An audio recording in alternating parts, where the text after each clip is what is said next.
Bonjour tout le monde. Salut la compagnie. Salut la jeunesse. Avant de commencer la vidéo, je voudrais vous dire que je ne suis aucunement un expert sur le sujet. Alors, à l'issue de cette vidéo, je vous encourage à vérifier tout ce que j'ai dit, mais aussi à approfondir le sujet s'il vous a plu. N'hésitez pas à en parler les uns avec les autres pour avoir plusieurs points de vue. N'hésitez pas non plus à vous remettre en question, mais gardez toujours un esprit critique et n'hésitez pas à recouper et vérifier vos sources d'informations. Oui, Bob? Dis mec, un biais cognitif. Kezako. C'est... euh, Vas-y, mec, je te laisse expliquer. Développe-nous ça, mec. En bref, c'est un peu mettre en rapport deux événements qui n'ont justement aucun rapport l'un avec l'autre. Je vais plutôt commencer par donner quelques exemples. Allez, on t'écoute, mec. Les exemples, il n'y a que ça de vrai. Tout d'abord, le plus récent. Chaque année, les Freewheelers, le plus gros club de bikers d'Irlande, organisent une concentre. Mais la dernière remontait avant la crise Covid, donc je ne voulais pas manquer la première post-Covid. Alors je me suis organisé, j'ai posé un jour de congé, j'ai également trouvé quelqu'un pour me remplacer au boulot, trouvé le temps de briquer la moto pour qu'elle soit au top pour la concentre, bref, tout était prêt. Sauf que la météo annonçait de la pluie sur toute la région. Toute la semaine, j'ai suivi l'évolution de la météo, mais ça ne changeait pas. Pluie, pluie, pluie, pluie. Je n'étais pas très joyeux de me taper 280 km aller-retour sous la flotte, mais quand on aime, on ne compte pas. Et puis, c'est la veille de la concentre que j'ai appris que celui qui devait me remplacer au travail ne pouvait pas venir. Il était trop tard pour trouver quelqu'un d'autre. J'ai dû du coup annuler ma sortie. Et dans la foulée, la météo n'annonçait plus de la pluie, mais un grand soleil pour tout le week-end. C'est toujours comme ça. C'est même normal. Si tu avais pu y aller, tu te tapais la pluie. Et c'est parce que tu ne pouvais plus y aller qu'il y avait du soleil. Un autre exemple. Celui-ci date de vieux. À mes débuts comme antiquaire, j'avais un vieux fourgon avec lequel j'avais quand même roulé des dizaines de milliers de kilomètres sans jamais crever. Mais un jour, pour faire de la place, j'ai dû retirer la roue de secours. Je n'ai même pas fait 15 kilomètres avant de rouler sur un clou. Ça t'étonne? Eh oui, mec, ça aussi c'est normal. Tu aurais dû t'en douter. C'est justement le seul jour où tu n'avais pas ta roue de secours que tu laisses rouler sur un clou. Il y a également l'exemple bien connu des motards. Si tu ne prends pas ta tenue de pluie, tu peux être sûr que c'est ce jour-là qu'il va pleuvoir. Ou encore le jour où tu as oublié tes papiers que tu vas te faire contrôler. C'est évident. Eh oui, c'est vrai que c'est évident. C'est ce qu'on appelle la loi de Murphy. Non, ce n'est pas vraiment ça la loi de Murphy. La loi de Murphy dit s'il n'y a qu'une seule façon pour que quelque chose tourne mal, il y aura forcément quelqu'un pour choisir cette option. D'ailleurs, pour la petite histoire, après une expérience manquée parce que son assistant aurait monté des capteurs à l'envers, Edward Murphy se serait exclamé s'il n'y a qu'une seule façon pour que quelque chose tourne mal, alors forcément ce gars-là choisira cette option. Mais cette version a été démentie et, à mon avis, Murphy aurait bien pu dire ça, sous le coup de la colère, puis modifier la phrase par la suite.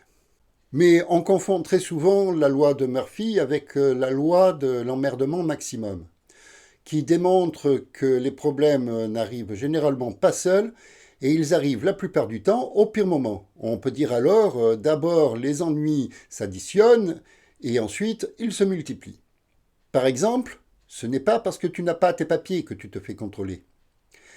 Mais c'est parce que tu ne les as pas que ça n'arrange pas les choses lors du contrôle. Et puis les gendarmes s'aperçoivent que tes pneus sont lisses, ensuite que l'un de tes feux stop ne fonctionne pas. Tu prends un PV, tu dois présenter la voiture en ordre dans la semaine. Seulement, le tout te coûte assez cher et tu n'as pas assez pour payer quelque chose qui était impératif, et ainsi de suite. Les problèmes s'enchaînent, alors que si tu avais eu tes papiers, le contrôle se passait bien. Et si tu avais emprunté une autre route, tu n'aurais même pas été contrôlé. Ok. À présent, on comprend mieux la différence entre la loi de Murphy et la loi de l'emmerdement maximum. Mais qu'est-ce qui détermine que c'est toujours le jour où tu sors sans ton pébroc que tu vas te prendre la flotte? Eh bien, justement, il n'y a aucun rapport.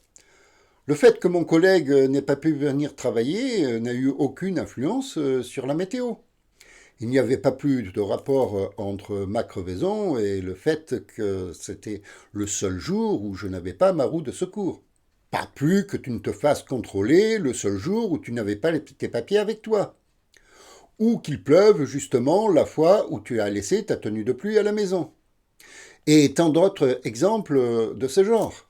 Mais pourtant, c'est toujours comme ça. Eh oui, et c'est Bob qui a raison. On a pu relever assez d'exemples pour prouver que c'est toujours comme ça que ça se passe, non? Oui, c'est vrai que l'on a énormément d'exemples que l'on peut citer. Mais pour autant, on ne peut pas prouver qu'il y ait de rapport de cause à effet. Tout ça, ce ne sont que des biais cognitifs. Explique-nous ça, mec. En fait, on a tendance à rapprocher deux choses qui n'ont absolument rien à voir l'une avec l'autre. Et malgré ce qu'on en pense, c'est relativement rare. Excusez-moi, mais ça m'est souvent arrivé de me faire contrôler par les flics, justement le jour où je n'avais pas mes papiers sur moi. Comment tu peux expliquer ça? Tout simplement parce que tu ne te souviens que des fois où ça t'arrive. Mais si tu prends une vue globale, si tu comptes chaque fois où tu as été contrôlé dans l'année, le nombre de fois où tu avais tes papiers, ainsi que le nombre de fois où tu ne les avais pas, et puis le nombre de fois où tu les avais ou pas sans être contrôlé. Tu te rends compte que c'était relativement rare d'être contrôlé justement le jour où tu n'avais pas tes papiers. Mais pourtant, ce n'est que de celle-ci que tu te souviens, et pas des autres. Vrai ou faux? À bien y réfléchir, c'est peut-être bien possible. On a tendance à écarter chaque fois que quelque chose se passe bien, mais on se souvient toujours des fois où ça se passe mal. C'est normal en fait, on n'a jamais vu un flic t'arrêter pour te dire que tu conduisais bien. En revanche, il le fera si tu commets une faute de conduite. Ton cerveau n'aime pas l'inconnu. Lorsqu'il t'arrive quelque chose, ton cerveau va en chercher la cause. Et même s'il n'y a pas de cause, il va en trouver une. Donc, le jour où tu te fais contrôler sans avoir tes papiers sur toi, ton cerveau va se servir de ça comme cause et déterminer que c'est parce que tu n'avais pas tes papiers que tu as été contrôlé. Alors que ce n'est pas parce que tu as oublié de prendre tes papiers avec toi en partant que 2 jours plus tôt, les gendarmes ont eu un ordre de mission leur demandant d'aller faire des contrôles justement sur la route que tu allais emprunter. On est bien d'accord. Eh ouais, présenté comme ça, je ne peux pas te contredire. Et chaque exemple peut être vu de la même façon. Tu ne remarqueras pas le nombre de fois où tu sors sans ta tenue de pluie s'il n'a pas plu, ou le nombre de fois où il aura plu mais où tu étais bien équipé. En revanche, tu ne vas pas manquer de retenir la seule unique fois où il aura plu lorsque tu auras oublié ta tenue de pluie à la maison. Oui, c'est vrai. C'est vrai, mais je reste sceptique. Par exemple, c'est bien connu qu'une tartine de pain beurré qui tombe de la table va tomber plus souvent du côté beurre par terre. Oui, mais ça s'explique. Une table fait en moyenne 70 cm de haut. Et il faut environ 1,20 m pour que la tartine puisse faire une révolution complète, c'est-à-dire tourner entièrement sur elle-même. Par le fait, les probabilités pour que ce soit le côté beurre qui tombe par terre sont plus grandes que les probabilités pour que la tartine tombe du côté pain. Et pourquoi c'est toujours la file d'attente d'à côté qui va plus vite? Dans ce cas, il y a beaucoup de paramètres qui rentrent en ligne de compte. Mais en fait, on a surtout tendance à remarquer lorsque c'est la file d'attente d'à côté qui avance plus vite que la nôtre. Peut-être. Mais saurais-tu nous expliquer pourquoi, lorsque tu cherches quelque chose, c'est toujours au dernier endroit où tu cherches que tu le trouves, jamais au premier? Eh bien, tout simplement parce que c'est logique. Une fois que tu l'as trouvé, tu ne la cherches plus. C'est donc forcément le dernier endroit où tu l'as cherché que tu l'as trouvé. C'est pas faux. Bon, ça va, hein. Mais tu m'enlèveras pas de l'idée que les probabilités sont toujours plus grandes pour qu'un problème te tombe dessus le jour où tu ne peux pas le résoudre. Par exemple, tu achètes un nouveau véhicule. Tu te rends directement chez l'assureur. Mais tu peux être sûr que si tu as un accrochage, ce sera sur le trajet entre le garage et l'assureur que ça va t'arriver. Bon, eh bien déjà, tu ne dois pas le faire. Si tu te mets toi-même en position de risque, tu augmentes les probabilités que ça se passe mal. Il est préférable d'assurer ton véhicule avant de quitter le garage. Et ensuite, ton comportement est aussi en prendre en compte. D'une, tu conduis un véhicule que tu ne connais pas encore. Et puis, sachant que tu roules sans assurance sur le trajet garage-assureur, tu crains d'avoir un accrochage. Et ça peut influencer ton comportement. Tu risques d'être anxieux, crispé au volant, ce qui peut t'amener à avoir effectivement un accrochage. C'est d'ailleurs très fréquent que l'on provoque indirectement un problème lorsque l'on sait que l'on ne pourra pas le résoudre. T'es sûr? Oui, l'exemple est bien connu de tous les motards. On dit toujours la moto suit toujours le regard du pilote. Tu vois un trou sur la route, tu le regardes et tu as plus de risques de rouler dedans que de chances de passer à côté. Il en va de même pour pas mal de problèmes. Tu es conscient qu'il y a ce risque et ta crainte d'y être confronté te pousse indirectement à le provoquer. Parce que d'après toi, je provoquerai un problème en cherchant à l'éviter. Pas systématiquement. Mais oui, ça arrive plus souvent qu'on l'imagine.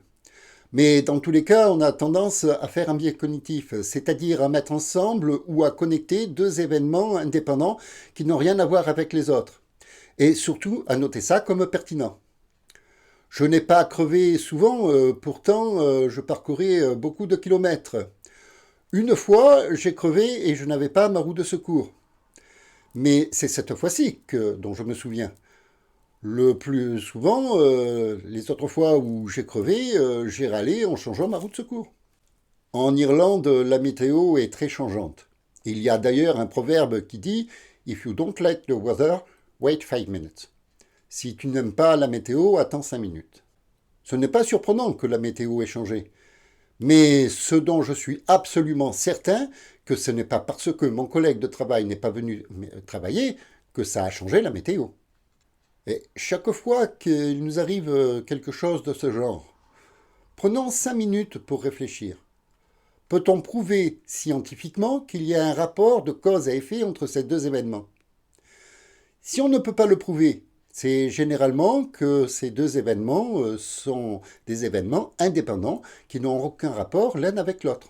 Il y a encore toute une liste de biais cognitifs qui serait trop longue pour en parler dans une seule vidéo, mais qui pourrait faire l'objet d'une autre vidéo. Par exemple, le biais d'autorité, qui consiste à prendre pour vrai le jugement de quelqu'un qui fait autorité. Un scientifique déclare que les vaccins sont plus nuisibles que bénéfiques pour la santé. On peut lui faire confiance puisque c'est un scientifique. Un scientifique, oui, mais dans quel domaine? Médecine? Biologie? Chimie? Non. Ses compétences scientifiques ne font pas forcément autorité dans ce domaine. Son avis ne vaut pas plus que celui de Xavier, le mécanicien du quartier. De même que mes compétences pour traiter de ce sujet n'ont pas plus de valeur que celles de tout un chacun. Alors, à l'issue de cette vidéo, je vous invite à vérifier tout ce que je viens de vous dire, à approfondir le sujet s'il vous a plu, et n'hésitez pas à en parler les uns avec les autres pour avoir plusieurs points de vue. Vous pouvez vous remettre en question, mais gardez toujours un esprit critique, ainsi que de recouper et vérifier vos sources. Et bien sûr, si cette vidéo vous a plu, dites-le avec un joli pouce en l'air. Vous pouvez aussi commenter en restant sympa et courtois. Partagez pour faire connaître la chaîne à celles et ceux qui pourraient être intéressés. Et comme les vidéos font bien plus de vues qu'il n'y a d'abonnés, ça veut dire que beaucoup regardent sans être abonnés. Alors faites-le, un petit clic sur la cause « Abonnez-vous ». Ça ne vous coûtera rien et ça aidera beaucoup la chaîne. Et tant qu'à y être, cliquez également sur la cloche pour être averti de la sortie des autres vidéos. L'algorithme de YouTube, ce ne sont que des robots. Les robots, eux, ce qu'ils voient, c'est le nombre d'abonnés, le nombre de pouces en l'air ou en bas, ça c'est pas trop important, mais il faut qu'il y en ait beaucoup.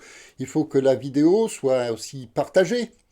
Il faut qu'elle soit commentée, et plus il y aura de commentaires, plus il y aura de pouces en l'air, plus il y aura d'abonnés, plus il y aura de partage, la vidéo sera mise en avant et la chaîne sera de plus en plus connue.